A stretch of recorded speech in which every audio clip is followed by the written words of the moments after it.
What's going guys, it's GZ, welcome to my channel. So are monks getting OP? Because that is what I have read on Reddit. Players are talking about that since yesterday after the patch has went live, monks are somewhat more stronger, and also players wanting some wish list for the anniversary of Diablo Immortal 3rd years, things that they want to see coming with the anniversary event. And then there is another post called Hypothetically, which I will be sharing with you guys in this video as well. But let's begin with Monk, and the title itself says monks more OP than before.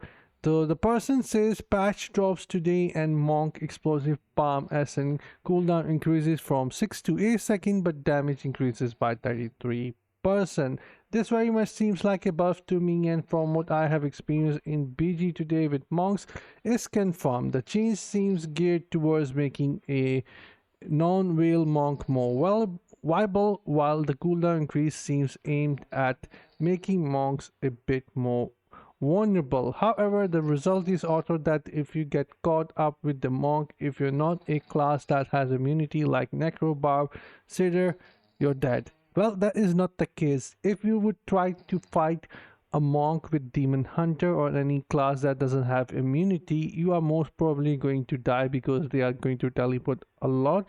The best way to tackle monk is to kite around and put them down, or just run away, and once their skills are on cooldown, they are quite vulnerable. They don't have very long range to catch up, and they are just going to die.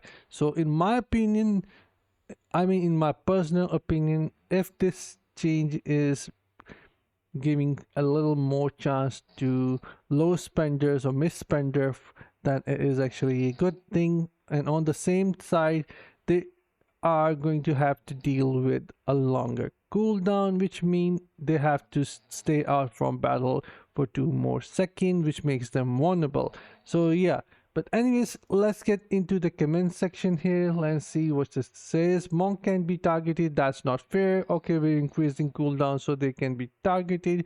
Monks do damage, that's not fair. Then the other thing the person said, the level of investment in one build that Diablo players are willing to make before quitting is absurdly low. You guys want to copy some builds from the DIBG leaderboard, no concept of how the game mechanics work, then get killed, then go on Reddit. PvP games are toxic, etc., but this game is whack. Curious, did you get killed by a monk after the patch? How often? Or what was their resonance versus yours? What was their secondaries versus yours? So the person is trying to say that there are a lot of variables that counts when it comes down to fighting someone. Just because some class got the update, it doesn't mean that they automatically get really strong. You might be facing someone who is already really strong, and with the update they might be getting slight more advantage, but it is just not making them OP. So these things also, counts comparing these all little things to your character, and if someone is just too strong, they are going to put you down. And also I have explained that you have to kite or run away from monk to survive if you don't have the immunity. Then so they should just speed up the animation and keep the old numbers. I can catch a monk with my CC. I also drop one of myself if I think a monk is going to try and get close. It's funny to watch them bouncing around and wind up getting stuck. So most of the players are okay with the monk changes. What I have read, monks are back and it's good to see. If anything needs a nerf is Necro, Fear or Rat cooldown. I would say Crusader CC is what need a nerf in my opinion, because the range it has is just a lot. Anyways, let's move on to the next post here. 3-year anniversary wish list. It is from the community mentioning in no particular order, but please upvote so we can get some of these quality changes. So there you go. I'm leaving it upvote. Increase monster essence maximum to 30 plus. What he means is allow us to stack up to 30 plus before we actually have to hand them over. So that is quite a nice change in my opinion. Change loot table inside the cursed tower and survival bane. Inventory fills up before finishing one run. Should not drop common rare magic and should instead drop scrap and dust. Survival bane goblin should not drop loot, should instead drop scrap dust so your inventory mail isn't overflow. Really nice change. I would definitely would want to see that, and I will also forward this in partner program. I really like this change actually. Warband set should not be class specific. Nothing worse than having a good piece sit in warband chest and gather dust. Add a waypoint or teleport option out of surrender versus going directly back to old spot. I like this change as well.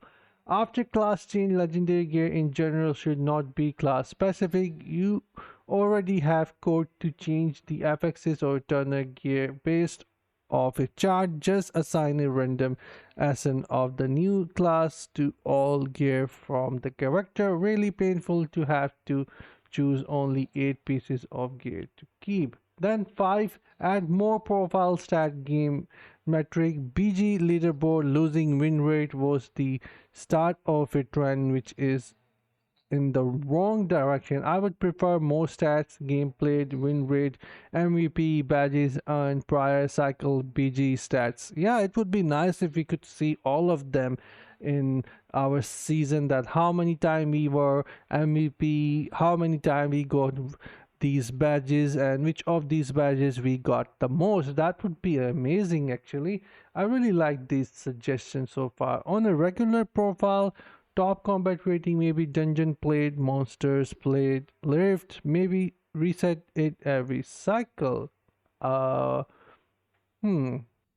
I don't know what to say about that, but you guys can let me know what are your thoughts on that. Then I would even go so far as to maybe suggest seeing platinum spent sold through market orbs used or of rare legendary grass ran on account. Controversial. Alright. Not sure if Blizzard would do that, but 6. If this set pieces 3 for 1 is a hit, make it forever. What does it mean? I don't understand it. Then change the way these work for Shadow Faction. Having Shadow War and Right play such heavy role in getting 12% is unfair to those that are busy on those specific time slots. I would just say top 300 shadows on leaderboard should eligible for 12%, for example, is better than current system. Majority of shadow wars are literally against zero opponents, recommending increasing rewards of Right of Exile and Shadow War participation to legendary quests instead of deeds. 8. Add it from the commands. Remove all skill stone extraction cost of 500. Yeah, that would be nice. For skill stone, obviously. Then keep up the good work. Thanks for a fun 3 year game. Is in a great spot from where it was in the beginning. Thank you. And then more ways to farm platinum. Increase the platinum we get from 300 a day to 1000 at least. Yeah, that is a nice one. Increase rune drop rate and rarity. It was high, but they nerfed it all the way down to nothing. Then give us the Monta fucking cow level. Allow conversion of gem types can be rubies to one citrine, or at least allow selling to bank for minimum valuable similarly. Alright, this is nice as well. I like this one. So that's that. Do let me know what are your thoughts on this. And finally, let's say hypothetically someone got a new job and have no time to play this game but don't want his account to go to waste. 6k rezo, where would you say he should sell it, hypothetically, of course, then I really like this comment. British support would be your best bet. So let me know what are your thoughts, and if you know anyone who actually did sold out their account because they just got busy in the real life. And this is it for the video. I'll see you guys in my next one. Until then, take care, have fun, and bye guys.